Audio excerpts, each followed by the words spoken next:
Ahoy and welcome back once again to the channel. My name's Gary. I like watches. If you're here watching this, I suspect you like watches too. And as you can see today, I'm going to be showing you a Seagull. If you're not familiar with Seagull watches, they are a huge Chinese watch brand. They make premium watches, a global brand. They make movements for other brands as well. So they are a huge global movement maker as well, but they also sell watches and they have an official store on AliExpress, and they regularly send me watches to show you guys. And today I've got a watch with more than a dash of familiarity.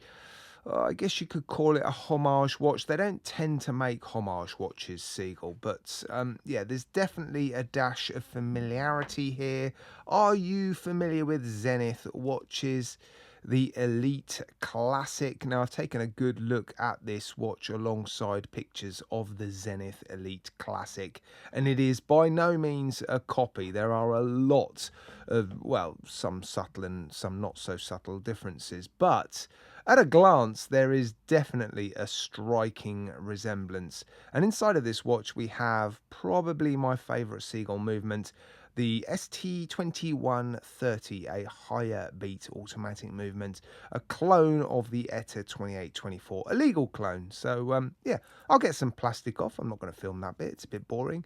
When I'm all done, I'll be back. So, yeah, see you in a mo. Here it is then without the plastic. I've put some power into the automatic ST2130. Yeah, move the hands out the way, giving it a good wipe down. And yeah, it is beautiful, isn't it? You can see why I'm drawing comparisons to the Zenith.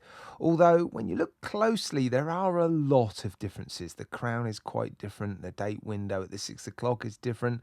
The applied indices, the hands, the dial towards the outer edge of the dial is quite different. The similarities are, well, case shape, just the overall look. The strap is actually very, very similar. This sort of pressed dial pattern is also very similar, although you see that on other watches.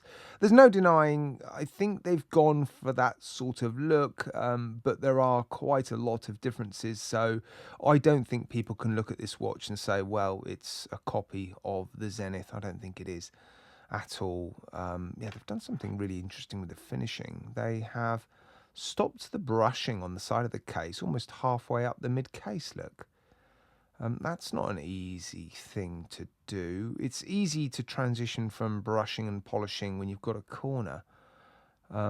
Yeah, the finishing is nice though.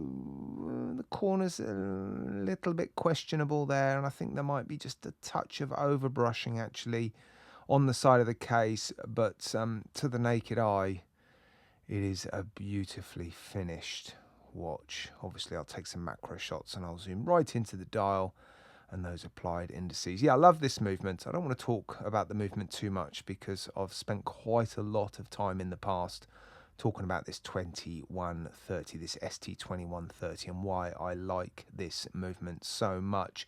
Generally just very reliable, very accurate, and yeah, it's not a bad looking movement either, is it? Screw down case back, 50 meters of water resistance, pull push crown. Let's get the calipers out actually, because I want to test the crystals, but let's take some measurements first. Let's get that bit done and dusted. So 40 millimeters in diameter. Oh, look at that. It's a Fleas fart box over 10 millimeters thick. Case length just under 45 mil, and 20 mil lugs, making it ideal for you to swap out the strap should you decide to do so. On the supplied strap, it is 71 grams. And on the front of the watch, we do have a sapphire crystal. And on the back, we have, mineral crystal. No sapphire sandwich. That's a shame, isn't it? So no sapphire in the case back, which is a bit of a shame, but at least we have a very nice piece of flat sapphire crystal protecting the dial. It's a pretty big piece of crystal as well, isn't it? The bezel very thin. The dial, a prominent feature of this watch. The hands reaching, well, the minute hand and the seconds hand reaching right out to the edge of the dial, which is nice. Decent length in that hour hand as well. Dual facet polished hands as well. Obviously the seconds hand is just a fairly standard needle hand.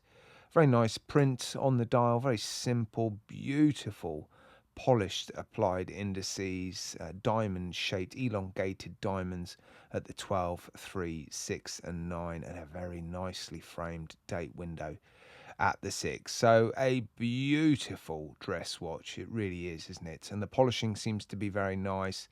A good mix of brushing and polishing. Top surface of the lugs brushed, a polished chamfered edge on the corner of those lugs, which sort of wraps around the case, and then you've got this fully polished bezel, and then some brushing to the side of the case underneath, fully polished. Yeah, a few specifications there, look. Yeah, very nice. And the strap, again, not overly offensive, just a fairly standard leather strap, quite stiff. I suspect it will last quite well if you choose to wear it on the supplied strap. Yeah, it doesn't feel like a cheap strap. It's just perhaps not as soft straight out the box as you'd like. And I think also the design, that sort of faux croc print, not everybody's favourite, is it? So I don't think by any means this is going to be Seagull's most popular ST2130 powered watch. But if you've had your eye on the Zenith Elite Classic and not the wallet or the bank balance to back up going out and picking one up, then this might actually be a pretty decent alternative. There's no denying it is a beautiful dress watch, isn't it? A touch larger than average, I think. It's a bit bigger than I would prefer, but yeah, it is undeniably gorgeous, isn't it? Very nice. Right, guys, let me know what you think of the watch and the video, as always. And yeah, please, guys, take care. Look after yourselves. You'll see me again very soon.